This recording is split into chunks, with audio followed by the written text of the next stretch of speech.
Lots of room. He's 40. Like a rocket. Look at Jeanty go. Breaks a tackle. He's 20. He's 10. He's touchdown. Here's a long run. Oklahoma State gonna do it again, and guess who? Big O to the house. Milroe gonna run it again. Got a lane. Kicked in the turbo. Milroe. Goodbye. Touchdown, Bama. Pump fake. Cook. End zone. Caught. Touchdown. Luther Burden the third.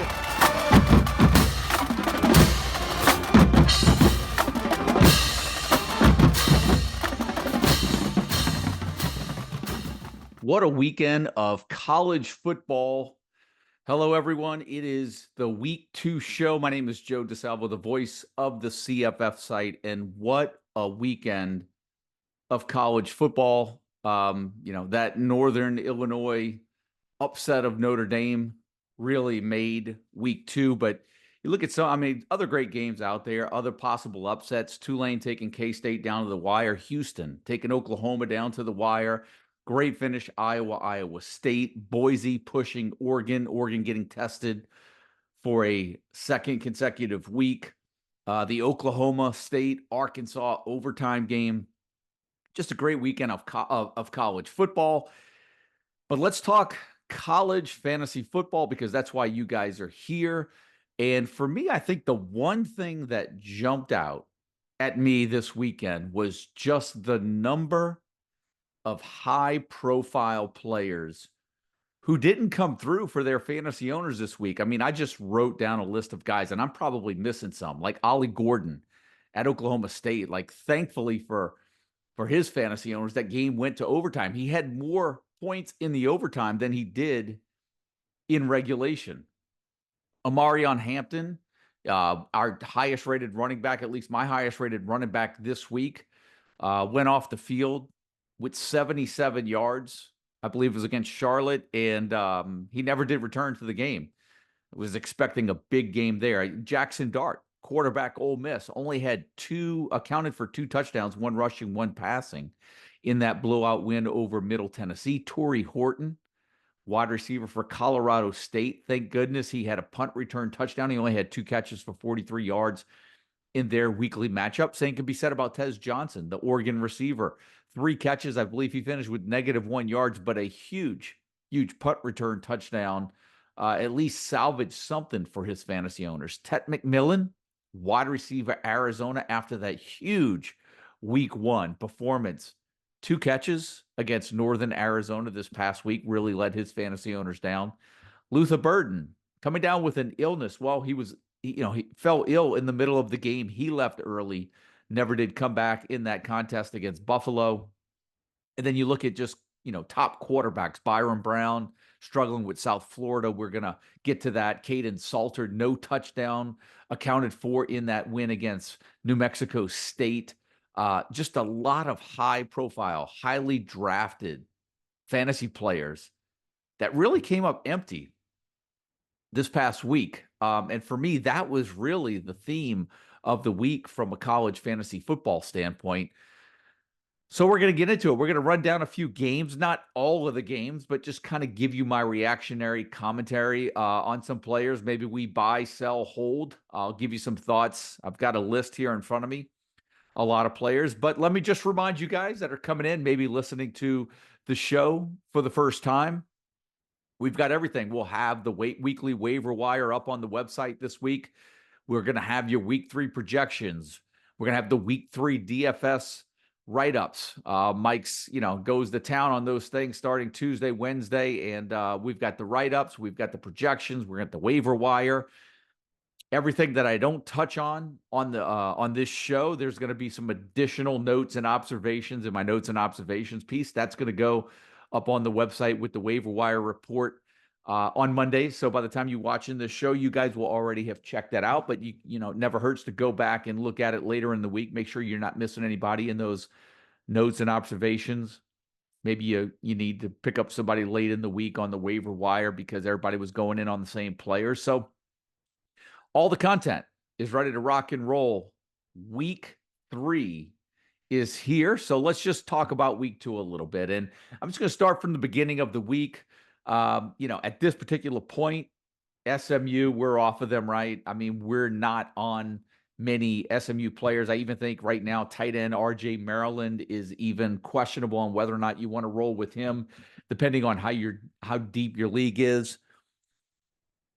Brashard Smith, probably the only fantasy asset I think at this particular point worth owning for SMU. And over on the BYU side, LJ Martin,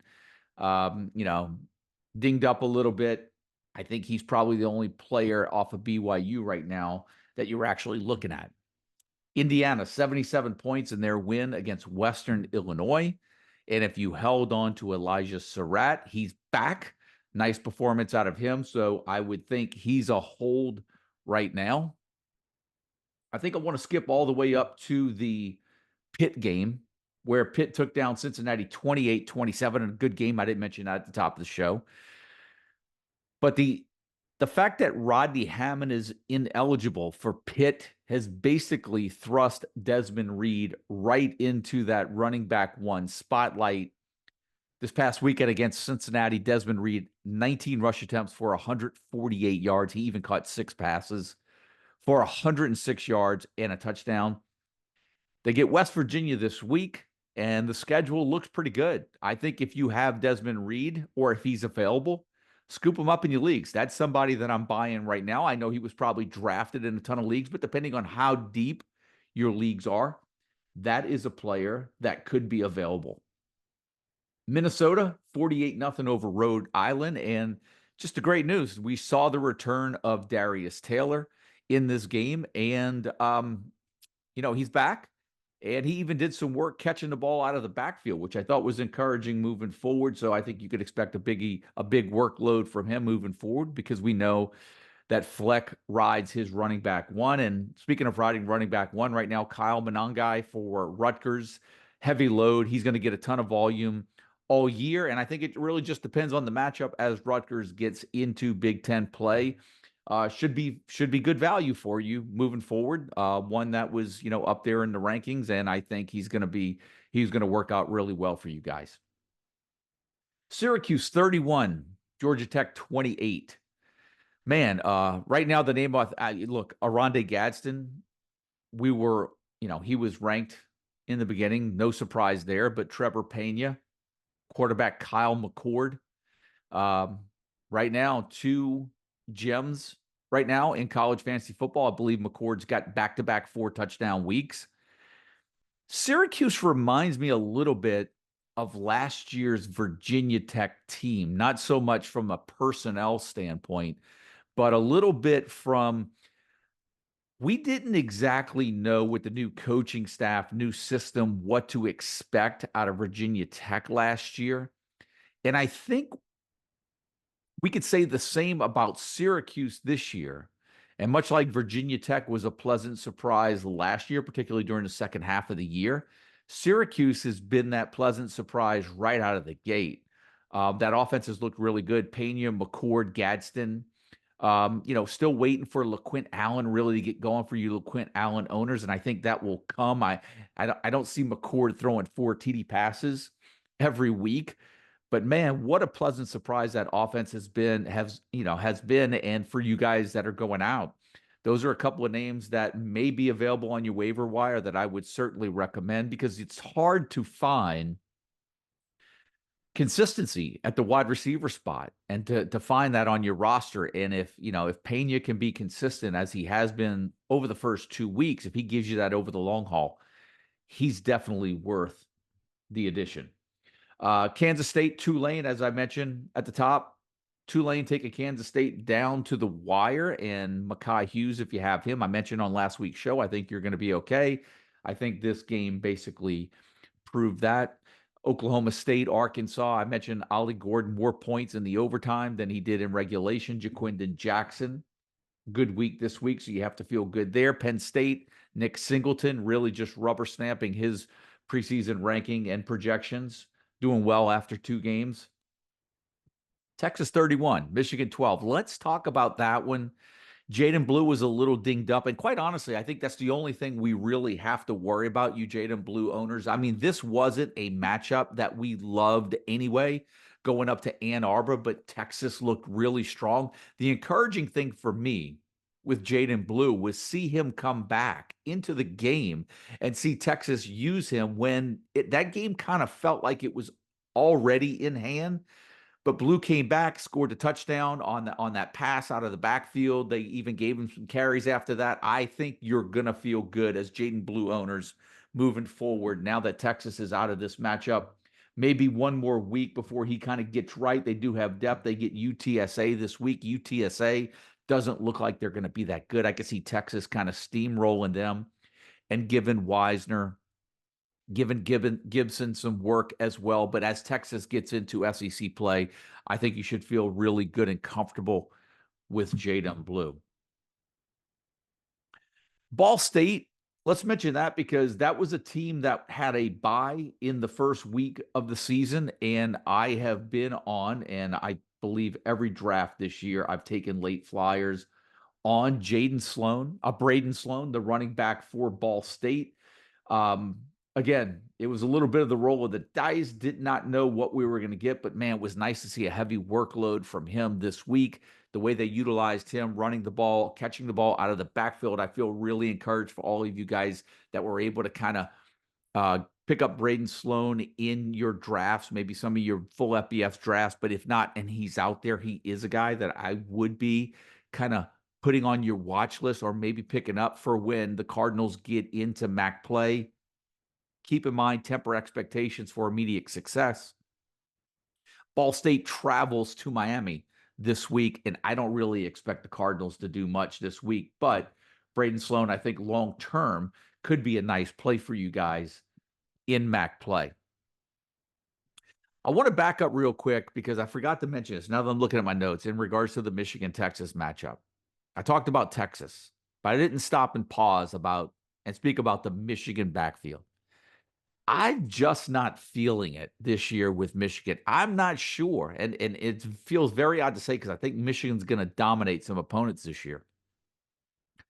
Man, I just don't know if I feel comfortable having shares of Edwards or Mullings this year. I'm not sure we're going to see a lot of consistency on a weekly basis. That's what really concerns me about that Michigan backfield. So I am nervous if you have ownerships in either of those two players. Some of you deep full FBS guys, Peyton Thorne, quarterback, Auburn, 4 interceptions this past week in that home loss to Cal. They've got a really good, young, deep receiving core. To me, Peyton Thorne just doesn't fit into the future of that program. It makes me wonder whether or not it's only a matter of time before we see some of the younger guys get a shot over there at Auburn. I think we could make the same case over at Florida. I think it's going to be a long year for Florida. The question is, we saw DJ Lagway this past week. Nice performance against Samford. It was Samford, but look, very encouraging if, you're a Florida fan. But from a college fantasy football standpoint, do they put Lagway in this week? Florida, that schedule looks really tough. I would not be surprised to see Graham Mertz get inserted back in there.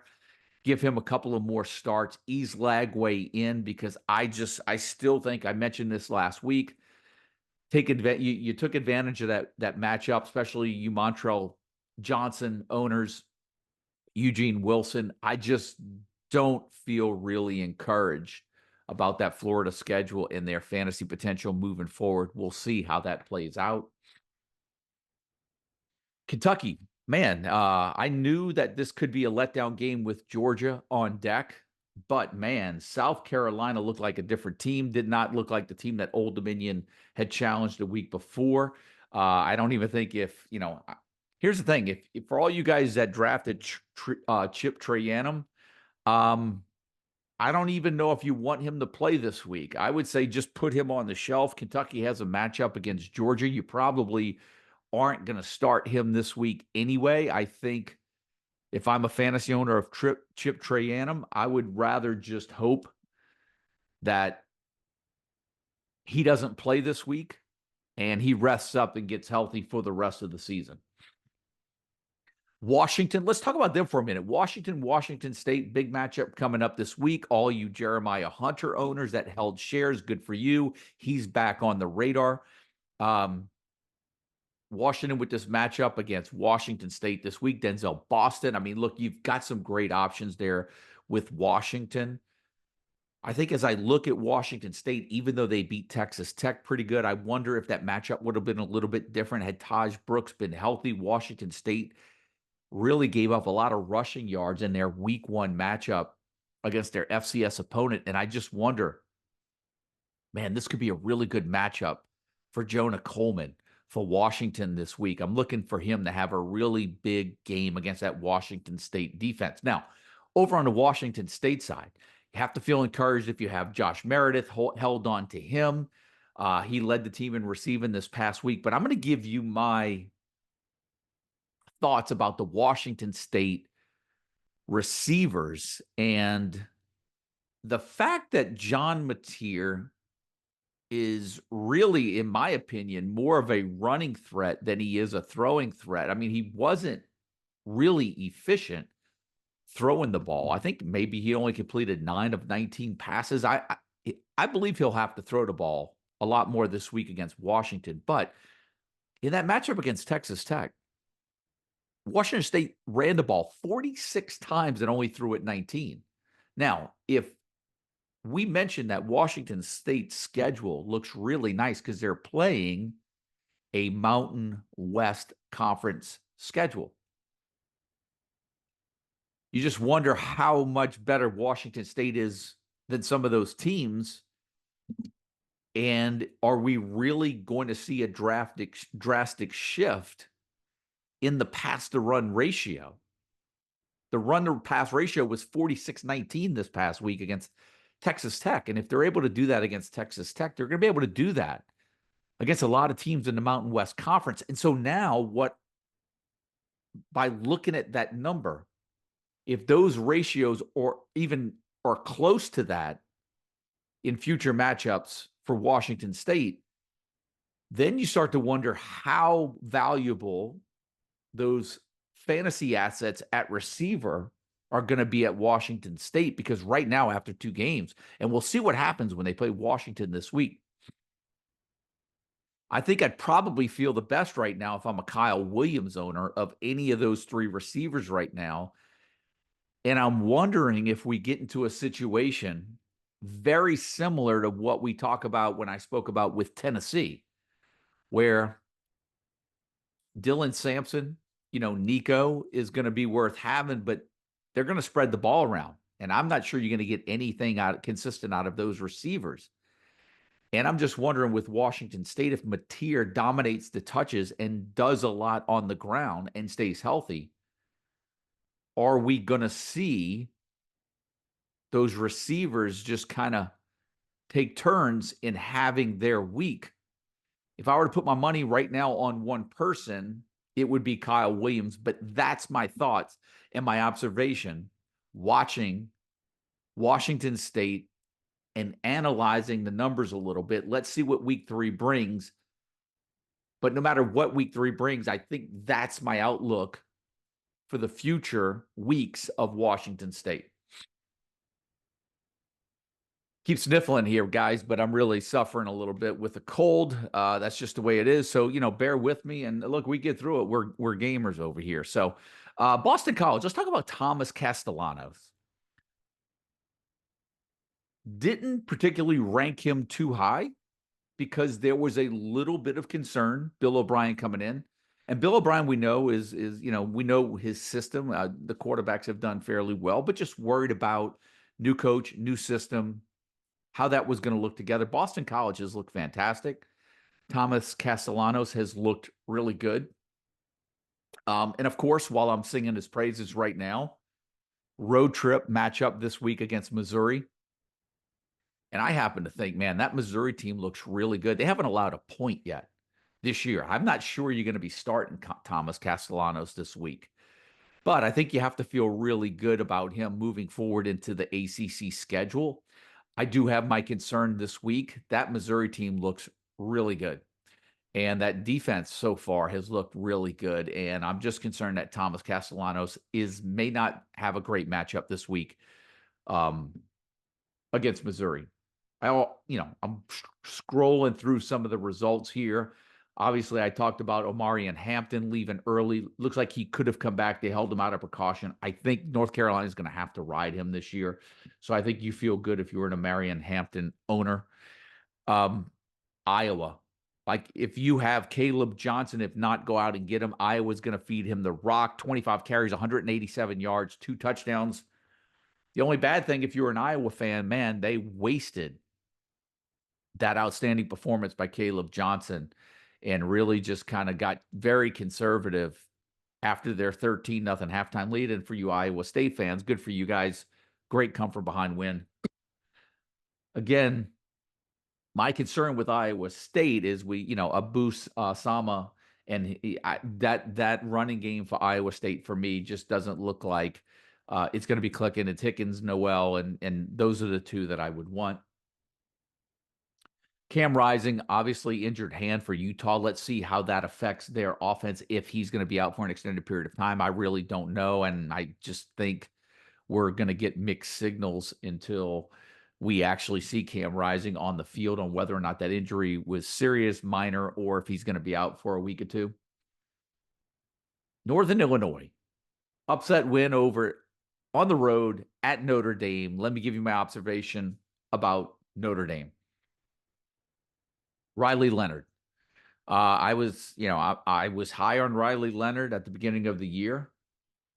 I still think you're okay holding Riley Leonard shares. The schedule is not daunting at all for Notre Dame. I actually think this week's matchup at Purdue could be a sneaky tough matchup for Notre Dame. But Notre Dame's got to go all in now. After that home loss to Northern Illinois, they really, they have to be really careful. I know we get the expanded playoff, but with their schedule, because it's not too tough, one more loss could really put them in a very precarious position. And, I mentioned this in some of the preseason shows because I think we're seeing it with teams like Ohio State. Like, Ohio State's going to be there. Georgia's going to be there. The concerns for those teams is that they just have to stay healthy. Ohio State's not going to give Judkins and Henderson 25 carries each. They're going to spread it. They want to keep those guys healthy for the end of the year. And look, Ohio State they can afford a loss and still make the college football playoff. Teams like, Georgia and Ohio State, they get upset one time, and I don't think it really kills their college football playoff hopes. But right now, Notre Dame is in a real sticky situation. And they do need Riley Leonard healthy. And whether or not they were holding back a little bit. Now, look, Denbrock, Riley Leonard, new schools, Denbrock coming over from LSU, Leonard coming over from Duke, they're still meshing.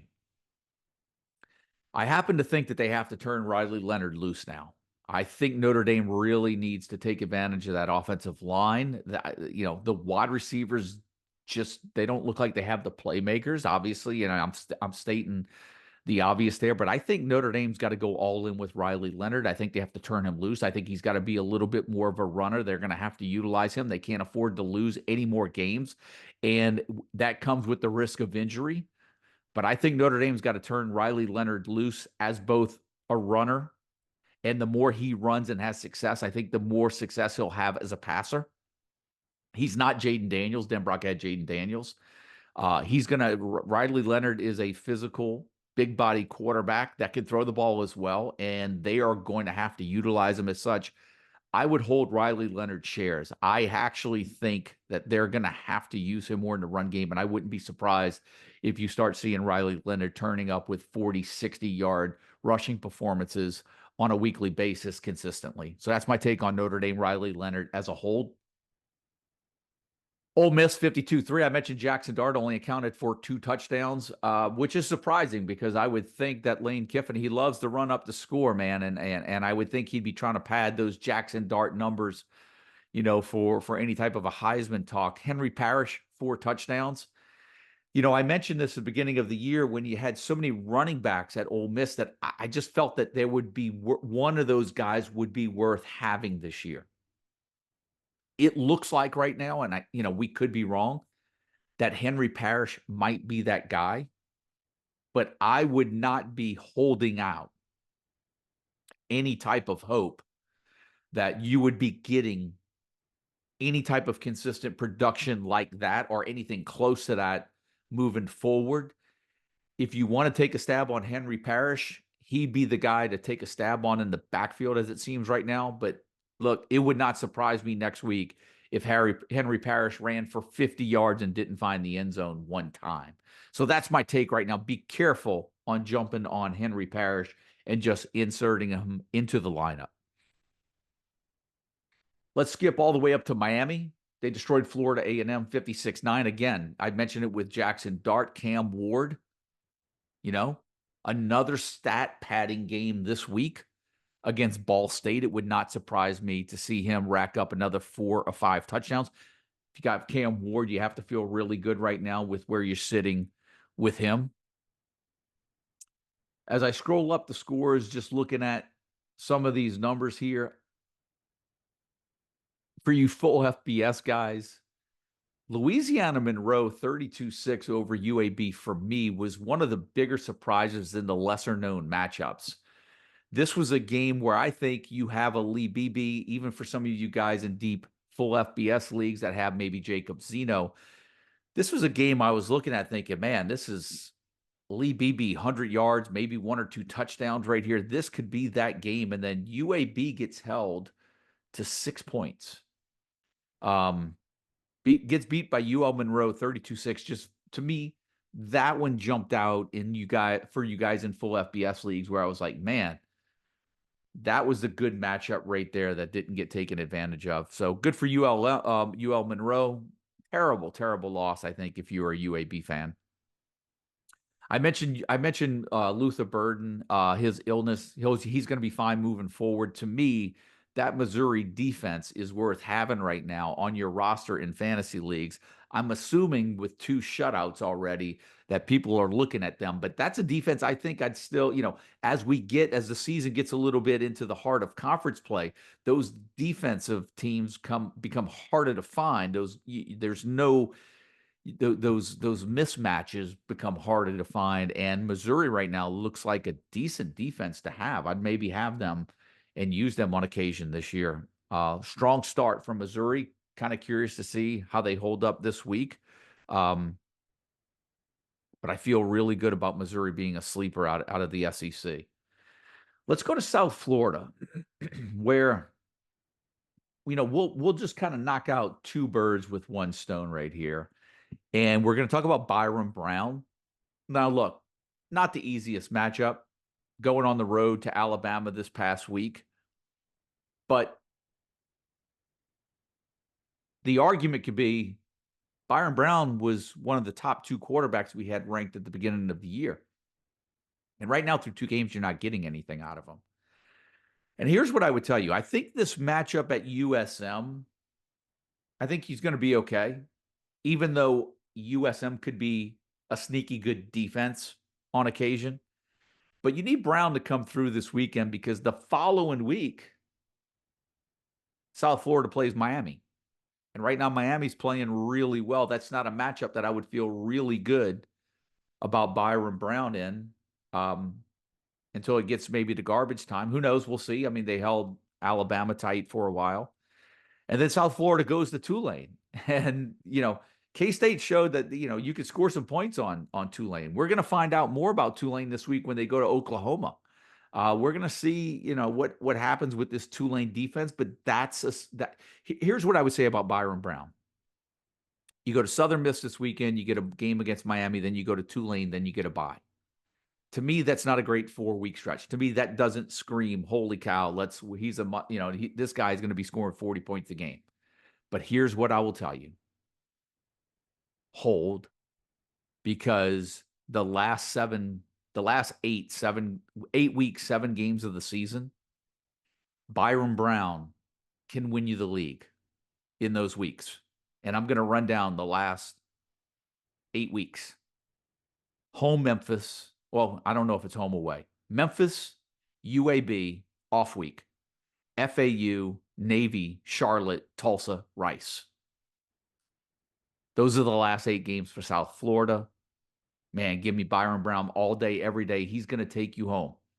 Get through the next couple of weeks in 2 quarterback leagues, matchups, make sure you got a deep roster. Byrum Brown will take you in. Kaidon Salter, let's talk about him too, because right now Quentin Cooley's really racking up the running back racking up points. Kaidon Salter, no touchdowns in that game against New Mexico State. But again, Liberty's schedule is absolutely golden. The toughest game on their schedule is Appalachian State.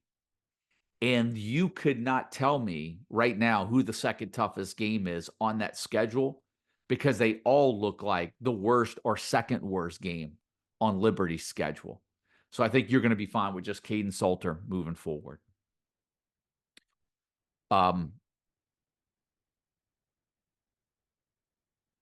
North Texas. Let's go there real quick. North Texas, because a week ago, it looked like Damon Ward was the receiver to have with all those targets, and then all of a sudden he fell off this past week. Well, DT Sheffield is sitting right there with double-digit targets in back-to-back weeks. So now if you're looking at North Texas receivers, as I mentioned with Washington State, if I wanted one right now, I'd go Kyle Williams, because he probably, from what I've seen, might give you the most consistency. DT Sheffield, double-digit targets back-to-back week. That's what I want. I like consistency, consistent looks, running backs that get high volume, and receivers that get a consistently high volume of looks. Right now, after 2 games, DT Sheffield seems to be that person for North Texas. Ohio State. They're going to continue to spread the ball around. There's so much talent at Ohio State between Jeremiah Smith, Emeka Egbuka, you got Quinshon Judkins, you got Trevion Henderson, you've got Will Howard. And look, a layup again. They get Marshall. So I don't think until we get into Big Ten play, we're really going to see some of those Ohio State players distinguish themselves from maybe their teammates. So right now, what you have to live with is Ohio State's just going to spread it around. And you may have to live with 70 yards and a touchdown from Judkins. You may have to live with 70 yards and a touchdown from Henderson. You may have to live with 50 yards and a touchdown from Smith. You may have to live with 50 yards and a touchdown with Egbuka and Will Howard, maybe a rushing touchdown, passing touchdown. And until Ohio State gets into conference play, that's what you're going to look at. I think that's what you can expect out of this layup game against Marshall. Let's see. Look, there's been upsets all over the place. Who knows? Marshall could take Ohio State, but I just don't see it happening. Nebraska, Colorado. I just want to bring this game up because it was fun. Travis Hunter, 10 catches. I said they're going to feed Travis Hunter. He's from what I've seen, because they don't throw a lot his way. He's a better receiver than he is a defensive back. But, I mentioned this on the preseason show when Mike and I were doing this. Colorado's dangerously close, I think, from turning into a dumpster fire. And this loss to Nebraska, Nebraska made it look easy. Shedeur Sanders took a ton of sacks last year. I think he led the nation in getting sacked or was really close to it. Nebraska, he looked scared to play against that Nebraska defense, looking to get rid of the ball. I think teams that play them are just going to pressure them. And if they get burned by a big play once in a while, that's going to happen. But that's why I was kind of scared off of Colorado shares during draft season. And I worry that another 1 or 2 bad losses by Colorado, and I'm kind of curious to see how that situation shakes out. Not that I'm pulling for that for all you Colorado fans, but it'll certainly make, to me, that's the more entertaining scenario that plays out. So I like to be entertained at the same time. But we'll see how it plays out. Good for the Huskers. I'm a Huskers fan. I don't really share that a lot. Most of you guys probably don't even know. I put that in the Discord. Been a Huskers fan my entire life. Good for them. I think they found something with Dylan Raiola, and very promising. I think Dante Dowdell, as long as he doesn't put the ball on the carpet, could be a very interesting fantasy option out there. So that's why I throw that out there. LSU, I don't think, that win over Nichols, 44-21. I thought LSU would be improved this year. I don't know if they necessarily are, because the offense isn't as good as last year, even though the defense is better than last year. But I don't think the difference makes up the gap. And I think you're going to see a little bit of the same end result from LSU. I think Nussmeier's going to have to chunk it up 40-something times a game, throw for 300 yards a game, which is great for you Kyron Lacy fans or owners. But I don't know. I mean, the backfield, to me, LSU's not going to be able to run the ball. But don't expect Nussmeier to come anywhere close to numbers that Jaden Daniels had last year, because Nussmeier can't run. You're going to need 300 yards and 3 touchdowns minimum for him to equal what some of these other dual threat guys are going to give you. Dylan Sampson, Tennessee played out against NC State like we thought. It's all about having the quarterback, Dylan Sampson, to spread the ball around in the air. Oklahoma, just want to touch on them real quick. Houston takes them down to the wire. Parker Jenkins for Houston, by the way, who I was high on. I saw Parker Jenkins. He was in that Cam Cook, where I was drafting Cam Cook, Parker Jenkins around that same. Cam Cook's good. I think you're fine with that. Parker Jenkins, I think, is a cut bait. Of all the players that I was semi-high on, he looks like right now that one's going to be the worst one. Now, look, don't get me wrong. Willie Fritz is a program builder. He could have won that game against Oklahoma. I'm not saying Parker Jenkins by the end of the year may not, I'm not going to say by the end of the year, maybe he is a good fantasy asset by the end of the year. But right now, I think you need to make room on a roster. It just doesn't look like Houston's going to be able to put it together quickly and fast enough for him to be a fantasy asset. Could be wrong. Clemson 66-20 over Appalachian State. I was on the show a week ago telling you guys, take a deep breath. The Discord was blowing up after that Georgia-Clemson game. My notes and observations, I wrote, hey, they played Georgia. And there's not too many people that are going to perform well against Georgia. And you see Cade Klubnik, and it was a 7 touchdowns? I'm checking that right now. 2 rushing touchdowns, 5 passing touchdowns. He exploded. So everybody was just throwing him in the trash bin a week ago, and the guy explodes for 7 touchdowns against Appalachian State. Now, I think what you're looking for as a fantasy owner now is you're looking for someplace in the middle, right? 7 touchdowns every week is not realistic.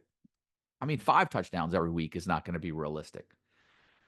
But if Cade Klubnik can fall somewhere in the middle of where he was at versus Georgia and Appalachian State and give you 3.5 to 4 touchdowns a week, that's what you're looking for. So don't count him out yet. Hold your cut. And look, nobody's letting him go now. But man, there was a lot of talk in the Discord about how bad Clemson looked. And so Cade Klubnik back, he's a hold. Phil Maffa, he's going to be fine. You're going to be good. So take that to the bank with Clemson. Good showing there in that outing. Oregon, Boise State. Let's talk about that one. This is really, I think, the last note that I have. Actually, I'll save that one for last. Let's talk about Oregon State real quick, because Jam Griffin, Anthony Hankerson, 1-2 punch in that backfield. Week 1, their numbers were basically, those fantasy points were basically split. Week 2 matchup, they win that game against San Diego State 21-0. Again, both of those guys, their numbers almost mirror one another, right? It looks like, I think, I believe when they get into their schedule and outside of this matchup against Oregon, those guys might have some potential. And like I said a week ago, it's only going to take one sprained ankle or one guy to go on the shelf with a sprained knee or a slight injury for 2 to 4 weeks, where one of those guys all of a sudden becomes a significant fantasy option for you on a weekly basis for maybe a 3 or 4 week window if something like that happens. It's happening right now at Wisconsin because I mentioned it last week. I was high on drafting Tui Walker because Ches Malisi has never been able to hold up and stay healthy. And ironically, Tui Walker is the one that's on the shelf right now, and Malisi is going to get most of the work in the Wisconsin backfield as long as Tui Walker's not there. Now, whether or not he comes back this weekend for the matchup against Alabama remains to be seen, but that could happen in this Oregon State backfield. So keep an eye on that situation. I would, those two guys really interest me because there's a chance that one of them could really, really take over as the RB1 if the other one gets dinged up. I'm also curious to see whether or not that ground game this week can give Oregon problems. Oregon was tested by Idaho in week 1. And Boise had him on the ropes last week. And Ashton Jeanty, I mean, we're going to get to him. But it makes me wonder if Oregon State can get that ground game going. They do get Oregon at home. I'm wondering, man, can Oregon State knock off Oregon this week and give us another upset? That would be real. That's going to be a fun game to watch. I've got hopes that one can stay close. Now, look, for you Oregon guys, look, I have shares of Tez Johnson, Dylan Gabriel. Like, we want them to blow up. So, if the game's not close, I want it to be a blowout. I want Oregon to put up a bunch of points. But I just wonder that 1-2 punch of Jam Griffin and Anthony Hankerson, if they can keep it close. Because we saw what Boise State did to Oregon. Right now, Ashton Jeanty, 459 rushing yards and 9 touchdowns after 2 games. I mean, look, just throw some change on him for a Heisman right now, because obviously he's not going to keep up those numbers. But you can say Travis Hunter's the best player in college football all you want, but if Ashton Jeanty's going to run for over 2,000 yards and score 30 touchdowns, he's going to be almost impossible not to give the Heisman to if there's not another player that doesn't stand out. Maybe like a Will Howard or a Carson Beck. But, man, as long as he puts up those type of numbers, man, you might as well just throw a 25 spot on him, 40 spot on the Heisman, and just take some odds and see what you could get. But 459 yards, 9 touchdowns on the ground through 2 games. Man, we just talked about at the top of the show how these fantasy studs have kind of like they were bust this week. You have Ashton Jeanty right now. That was one pick that's carrying you, and I'd be very surprised if there's many teams with Ashton Jeanty that are getting beat. I would imagine most of those teams are undefeated after 2 weeks. So that's kind of my rundown of week 2, where we're at. Let's see how this plays out in week 3. We're getting close, and here's what I would say. Week 3 is a really pivotal week because, and I say this all the time, every year, sometimes you've got to get, especially when you have a lot, for you guys in full FBS leagues, when you've got those MAC heavy or Sun Belt heavy or Conference USA, AAC players, sometimes it's all about getting out of these tougher non-conference early season matchups and getting into MAC play when you have a chance for your players to go off for 250 yards and 4 touchdowns. It's all about surviving the first 2 to 4 weeks to get to that point. And so that's where we're at right now. And the other thing about getting into week 3 is that we start to now recognize, as the easier matchups become a thing of the past, rotation's not quite there. A lot of coaches like to give guys playing time in these early matchups, but as you get into conference play, as you get into the tougher matchups, you start seeing how the depth chart settles. And for that reason, I'll say this too. You're going to see the CFF Site's projections really, really start to kind of be a lot more consistent.